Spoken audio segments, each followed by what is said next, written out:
Hey, your man Justin Maxim here again. And today I want to share my testimony and starting from the bottom, working my way up. Grew up with a bunch of siblings in my house. Two girls, two boys, then me, then another boy, and then another girl. So it was always it's hard to remember my childhood. Yeah, the main thing that stood out was trying to hang out with my two older brothers, who were always able to go out and do funner stuff than I was, because I was 2 or 3 years younger than them, and they were only a year and a half apart. So they started during high school getting into drugs, sex, and alcohol, and so kind of ignorant to what they were really doing, I always wanted to hang out with them, and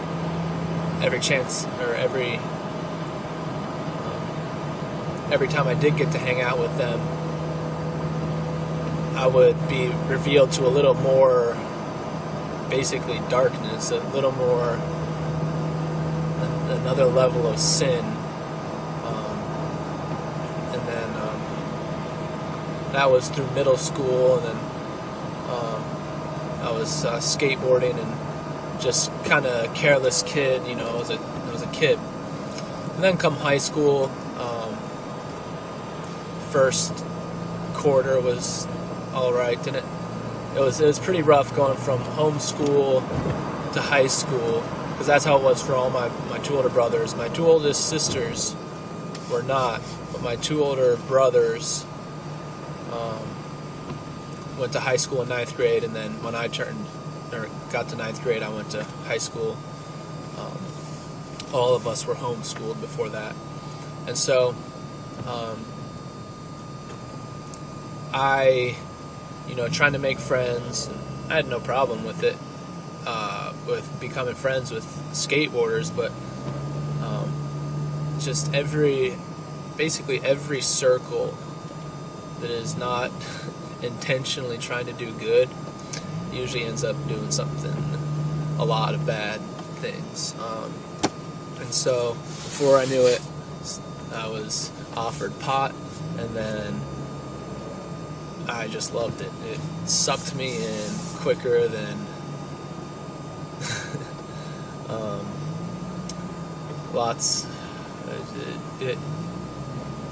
it addicted me,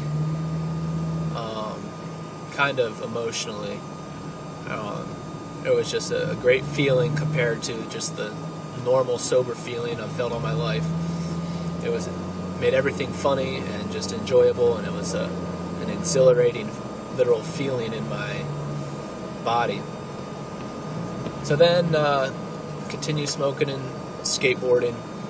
I get caught by the police and get a possession charge, and not a huge deal. It was the biggest deal of my life at the time. It kind of sucked my life into that. And then about a month after getting arrested, I started smoking again. But then right at that moment, I went to get drug tested, and then I didn't know when it was coming. And then so they realized I confessed, and so they thought, all right, well, you didn't learn your first time, so you obviously have a problem. Now we're going to send you to drug classes. And at that same year, we moved again from Germantown to Middletown, which is total different areas. It's almost real suburbia to rural, middle of nowhere. And so start with a new high school, kind of already on the rocks with just getting caught, then moving, and then going to high school the next fall. in 10th grade at Middletown. So then I start trying to make friends. It was also rough again, not knowing the place existed before I moved there. And I just had a couple of the kids on my bus, one of the biggest potheads in school. So he's like, "Ooh, you smoke weed? I smoke weed." And so that just got me sucked into the wrong crowd. It's who I became friends with. And I didn't really think of an alternative because I enjoyed it. It was the in crowd. They were the fun guys. I was just more than happy to have that fun. And then it really started weighing on my character. It started enslaving me. At first it was like, oh, I'm just choosing to do this a little bit here and there, and it's just pot. It's not hurting me that much. I knew it was negative, but it seemed like the positive outweighed the negative in the time, just because life is hard, it seemed. And so I just got it every chance I got, started stealing money to buy it, and then got involved in sports, but that really just occupied a little bit more time. And then I got a job at the restaurant, the Main Cup, and that really didn't change me. And so I'm just working and then getting high or drunk whenever I get the chance. And it really started just eating me alive. And so come senior year, parents go on a mission trip to Ukraine that they wanted me to come on, but I didn't.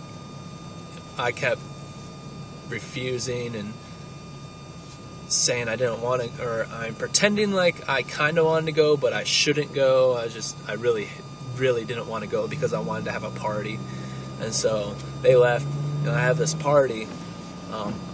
They were gone for like more than 10 days, and so one of the weekends nothing really happened, but the next weekend everybody knew about the party that I was going to have. And so Friday night was pretty rowdy, but nothing I couldn't cover up.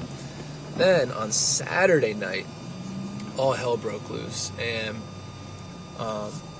I just lost control. These drug dealing hippies came from God knows where, Ohio, and just randomly met somebody at the local McDonald's and came over to my house because they heard a party. And so they brought 10 sheets of acid, 1,000 hits of acid, and then a bunch of ecstasy, MDMA, Molly, pure, I forget how much, but probably $500 worth. All of it got sold at my house, and most of it was taken. And so we got a bunch of people drunk on acid or on ecstasy or all three. Most people were on all three, and weed, and probably some other stuff that was thrown in there too. So imagine 100 people in a small little area just going buck wild, throwing stuff in the fire, vandalizing and stealing stuff. And so that night started to come to a close, and it was just utterly miserable. I had a wonderful time until it started sinking in how deep crap I was in. I started trying to kick people out. People wouldn't leave until their beer was gone. They finally all left around 5 a.m. or something like that. And so I'm sitting there like, oh my God, what am I going to do? Stayed up the whole night. I couldn't sleep because I was on ecstasy and acid. And I just sat in bed laying there thinking, oh crap, I'm screwed. Went and tried to clean everything up with my one good friend. We went fishing to get my mind off it. And then we came back and I just went to sleep, woke up that next morning, had nothing to do, and I just sat in bed and I could not get up. I was just distraught beyond anything I'd ever felt before. And I felt like just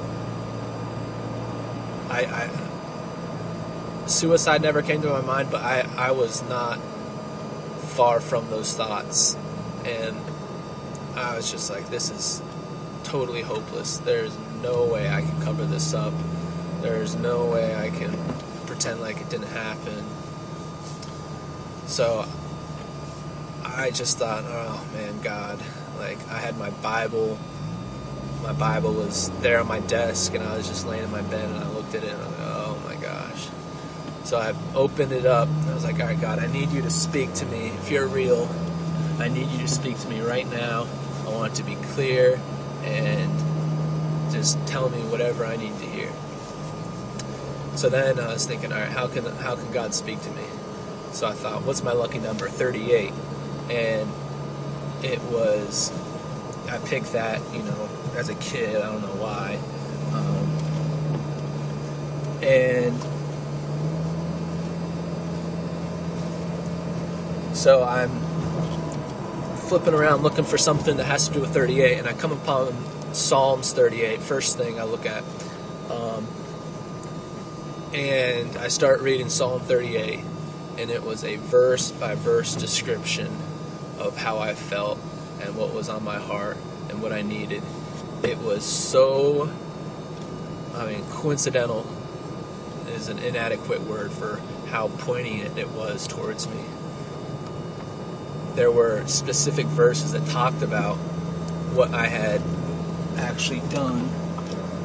One of the verses was, my wounds fester and stink because of my foolishness. And the night before, I got a big old burn on my leg from trying to get something out of the bonfire. And I looked down at my knee, and it was at that moment,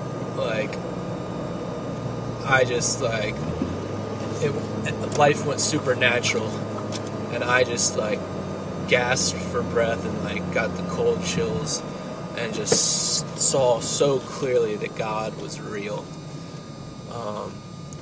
And then every verse after that was just a reinforcement of what was going on.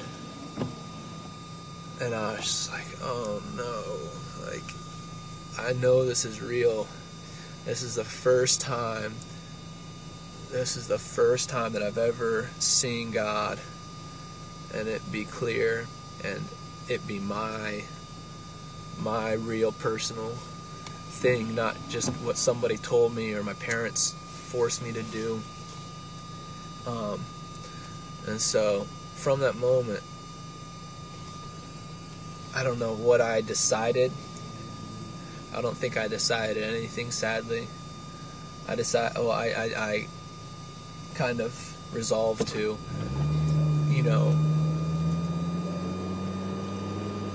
slow down, but not stop, and that was my problem. And I just continued on. After about my parents found out, I confessed the whole thing after trying to cover it up for a couple days.